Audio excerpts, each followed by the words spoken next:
আসসালামু আলাইকুম এভরিওয়ান।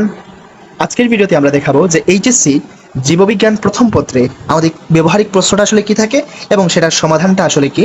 খুব সুন্দর করে স্যার আজকের ভিডিওতে আমি জাস্ট অল্প করে দেখিয়ে দিব, ঠিক আছে? সো আমাদের ব্যবহারিক পরীক্ষায় প্রতি বছরই স্যার প্রায় কোয়েশ্চেনগুলো সেম থাকে, সো এখানে আর টেনশনের কোনো কারণ নেই।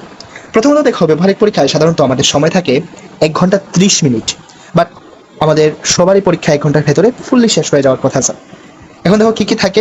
প্রথমত এখানে খেয়াল করো যে কি লেখা আছে, ডান পাশের সংখ্যা, প্রশ্নের পূর্ণমান জ্ঞাপক, পরীক্ষকগণের নির্দেশক্রমে কাজ করতে হবে, পরীক্ষার্থীদের প্রতিটি কাজে সম্পাদন করে পরীক্ষককে দেখাতে হবে। অর্থাৎ তোমার হচ্ছে কোনো জায়গায় সমস্যা হলে তুমি টিচারদেরকে বলবা, এবং হচ্ছে গিয়ে যে পরীক্ষক যেভাবে যেটা বলবে, যেভাবে যেটা লিখতে বলবে, তোমাকে সেইভাবেই কিন্তু লিখতে হবে। প্রশ্ন কিন্তু এটা উল্লেখ করে দেওয়া আছে, ঠিক আছে? এখন প্রথম প্রশ্নটা কি থাকে স্যার? প্রথম প্রশ্নটা থাকে নমুনা ক শনাক্ত করো এবং শনাক্তকারী বৈশিষ্ট্য লেখো। এখন নমুনা কটা আসলে কি? নমুনা কটা হতে পারে প্রোফেজ, হতে পারে প্রোমেটাফেজ, মেটাফেজ, অ্যানাফেজ, টেলোফেজ, যে কোনো পর্যায়ে হইতে পারে। এখন তোমার টিচার তোমাকে যেটা সিলেক্ট করে দিবে, টিচার যদি বলে যে তোমাকে প্রোফেজ লিখতে হবে, তাহলে তোমাকে প্রোফেজই লিখতে হবে। বাট টিচার যদি তোমাকে বলে প্রোমেটাফেজ লিখতে হবে, তোমাকে প্রোমেটাফেজ লিখতে হবে। অর্থাৎ end of the day teacher তোমাকে যেটা লিখতে বলবে, যেই পর্যায়ে লিখতে বলবে মাইটোসিস বিভাজনের, তোমাকে সেই পর্যায়ে লিখতে হবে। সবগুলা পর্যায়ে আমি এখানে লিখে দিচ্ছি। সুন্দর করে লিখবা যে প্রদত্ত ক নমুনাটি হচ্ছে মাইটোসিস বিভাজনের, প্রোফেজ বললে প্রোফেজ, মেটাফেজ বললে মেটাফেজ, এনাফেজ বললে এনাফেজ, হোয়াট এভার। এরপর শনাক্তকারী বৈশিষ্ট্য দিবা, এই যে শনাক্তকারী বৈশিষ্ট্য দিবা। দেওয়ার পরে তুমি সুন্দর করে স্যার বৈশিষ্ট্যগুলা হচ্ছে গিয়ে যে লিখে নিবা। এই যে প্রোফেজের বৈশিষ্ট্যগুলো এখানে সুন্দর করে দেওয়া আছে, ক্লিয়ার? এরপরে দেখো, অথবা দিয়ে তারপরে শুরু হয় মেটাফেজ পর্যায়। এই মেটাফেজ পর্যায়ে আমরা মনে রাখবো স্যার যে এই মেটাফেজ পর্যায়ে শনাক্তকারী বৈশিষ্ট্যগুলা এই যে দেওয়া আছে, সুন্দর করে তুমি লিখে নিবা। তোমাকে যদি বলে এনাফেজ পর্যায়ে, এই এনাফেজ পর্যায়ের শনাক্তকারী বৈশিষ্ট্যগুলো এখানে দেওয়া আছে, এগুলো লিখে নিবা। সো আমি এগুলো পিডিএফ করে ডেসক্রিপশনে এবং পিন কমেন্টে দিয়ে দেওয়ার চেষ্টা করব। এরপরে দেখো, টেলোফেজ বলে টেলোফেজের এগুলো দেওয়া আছে। তারপরে হচ্ছে গিয়ে তো এগুলো মোটামুটি শেষ, এই 5টা পর্যায়ে শেষ। তো আমাদের প্রথম প্রশ্নটা ছিল নমুনা ক শনাক্ত করো। অর্থাৎ যে কোনো একটা নমুনা তোমাকে বলে দিবে স্যার যে প্রোফেজ নাকি এনাফেজ নাকি প্রোমেটাফেজ, যেটা বলে দিবে তুমি ওইটা লিখবা। সবগুলো তো দেওয়া আছে, যেটা বলবো ওইটা লিখবা, প্রোফেজ বলে প্রোফেজ লিখবা। আর যদি তোমাকে কোনো কিছু স্যার না বলে দেন, বলেন যদি না তোমার মনে তুমি যেটা পারো ওইটাই লেখো, তাহলে তুমি তোমার মন মতো প্রোফেজ এনাফেজ তোমার যেটা ভালো লাগে ওইটা লিখবা। তবে এই ক্ষেত্রে একটা খুশির খবর বলে দিই, চিত্র না আঁকলেও এই ক্ষেত্রে হবে। এবং আমাদের 2 নম্বর কোয়েশ্চেন যেটা করে সেটা হচ্ছে নমুনা খ এর লম্বচ্ছেদ করো, অর্থাৎ কাটতে হবে, এবং পুষ্প প্রতীক আঁকো, শনাক্তকারী বৈশিষ্ট্য লেখে এবং উত্তরটি শনাক্ত করো। এখানে যেহেতু বলছে পুষ্প প্রতীক আঁকা, ওইটা তোমাকে আঁকতে হবে, ড্রয়িং করতে হবে। সো যে কোনো যেটার পুষ্প প্রতীক বলবে, ঠিক আছে, ওইটার তুমি হচ্ছে গিয়ে যে সুন্দর করে পুষ্প প্রতীক এঁকে দিবা, ঠিক আছে? আর শনাক্তকারী বৈশিষ্ট্য, এই যে পুষ্প প্রতীক আমি সুন্দর করে দেখিয়ে দিয়েছি। আর শনাক্তকারী বৈশিষ্ট্যগুলো এখানে লেখা আছে, এগুলো লিখবা। এই যে দেওয়া আছে 7টা শনাক্তকারী বৈশিষ্ট্য। আর এই যে পুষ্প প্রতীক যেটা দেখেছি, এটা হচ্ছে মালবেসি গোত্রের। এরপরে তোমার হচ্ছে খেয়াল করো, অথবা আরেকটা কোয়েশ্চেন দেওয়া থাকে, সেটা হচ্ছে নমুনা গো এর প্রস্থচ্ছেদ করো, মাউন্টিং করো, শনাক্তকারী বৈশিষ্ট্য লেখো এবং নমুনাটি শনাক্ত করো।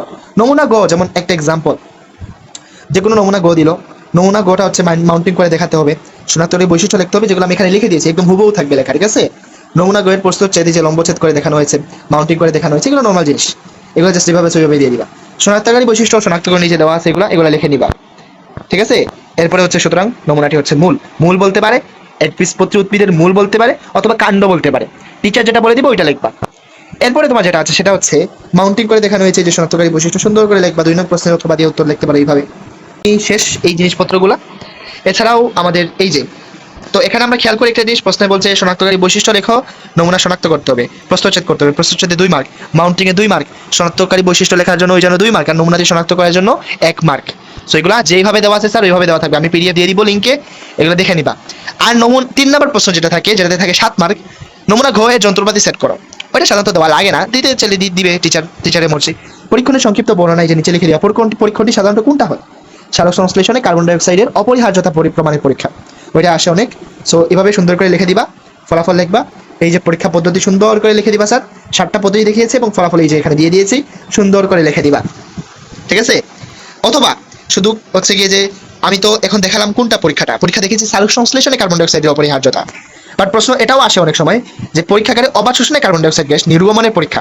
সো যেটা বলবে ওইটা দিয়ে দিবা, আগেরটা বলে আগেটা দিলে, আর যদি বলে পরীক্ষাগারে অবাধ শোষণে কার্বন ডাই অক্সাইড গ্যাস নির্গমনের পরীক্ষা, তাহলে এখন যেটা আছে ওইটা দিয়ে দিবা। সুন্দর করে উপকরণ লিখবা, এরকম কার্য পদ্ধতি দিবা, ফলাফল লিখবা, ঠিক আছে? সো এতটুকুতেই শেষ স্যার, এইগুলাতেই আমাদের হচ্ছে গিয়ে biology end of the day পুরোপুরি ক্লিয়ার হয়ে যাবে। আরেকটা কথা বলি, মৌখিক পরীক্ষাতে তোমাদের 5 মার্ক থাকে, ব্যবহারিক খাতা যে জমা দাও এখানে 3 মার্ক থাকে। সো টিচার মৌখিক পরীক্ষায় 5 কাউকে 4 দেয়, কাউকে 3 দিবে, কাউকে 5-5ও দিতে পারেন। সো এটা টিচারের মর্জি, ঠিক আছে? সো মৌখিক পরীক্ষা যখন দিবা সুন্দর করে কলেজের ড্রেস ট্রেস পরে একদম সামনে যাবা, সুন্দর করে স্যারকে সালাম দিয়ে শুরু করবা, ইনশাল্লাহ রেজাল্ট ভালো হবে। এরপরে এই যেখানে দেখো এই যে প্রশ্নটা, হ্যাঁ জীববিজ্ঞানের ব্যবহারিক একটা প্রশ্ন, ডেমো প্রশ্ন নিয়ে আসছে। এই প্রশ্নটা একটু খেয়াল করতো। এই প্রশ্নটা এই যে নমুনা ক শনাক্ত করো শনাক্তকারী বৈশিষ্ট্য, হোয়াট এভার কি প্রফেস প্রমেটাফেজ এনাফেজ টেলোফেজ হোয়াট এভার যেটাই বলুক না কেন আমি দেখাই দিছি। খয়ের লম্পজাত পুষ্প প্রতীক আঁকো, সেটা মালবেসি পয়সা যেটাই বলুক না কেন তুমি পারবা আশা করি। গয়ের প্রস্তুচ্ছেদ করো, মাউন্টিং করো, শনাক্তকারী বৈশিষ্ট্য লেখো। একবীজপত্রী উদ্ভিদের মূল অথবা কাণ্ডের কথা বলতে পারে। আর নমুনা ঘর যন্ত্রপাতি সেট করো, ওই যে সালোক সংশ্লেষণে কার্বন ডাইঅক্সাইডের, হ্যাঁ এরপরে হচ্ছে গিয়ে যে তোমার কার্বন ডাইঅক্সাইড নির্গমন পরীক্ষা আছে একটা অবাশোষণের ক্ষেত্রে, এগুলো দেখাই দিছে। সো এগুলো আশা করি পারবা। আর মৌখিক পরীক্ষাটা ভালো করে দিও, আর খাতাটা অবশ্যই জমা দিবা। যারা হচ্ছে গিয়ে যে পুরাতন আছো, অর্থাৎ যারা এই বছর পরীক্ষার্থী না, যারা আবার পরীক্ষা দিচ্ছে এইচএসসি, তাদের ক্ষেত্রে খাতা জমা দেওয়াটা নাও লাগতে পারে, ব্যবহারিক খাতা, ওটা কলেজের সাথে কথাবার্তা বলে নিবা। তো এখানেই শেষ স্যার, আমাদের পুরাপুরি বায়োলজিটা ফুল প্রুফ আমরা ক্লিয়ার করে দিয়েছি স্যার। তো সবাই ভালো থাকো, সুস্থ থাকো, দেখা হবে অন্য একটা ক্লাসে।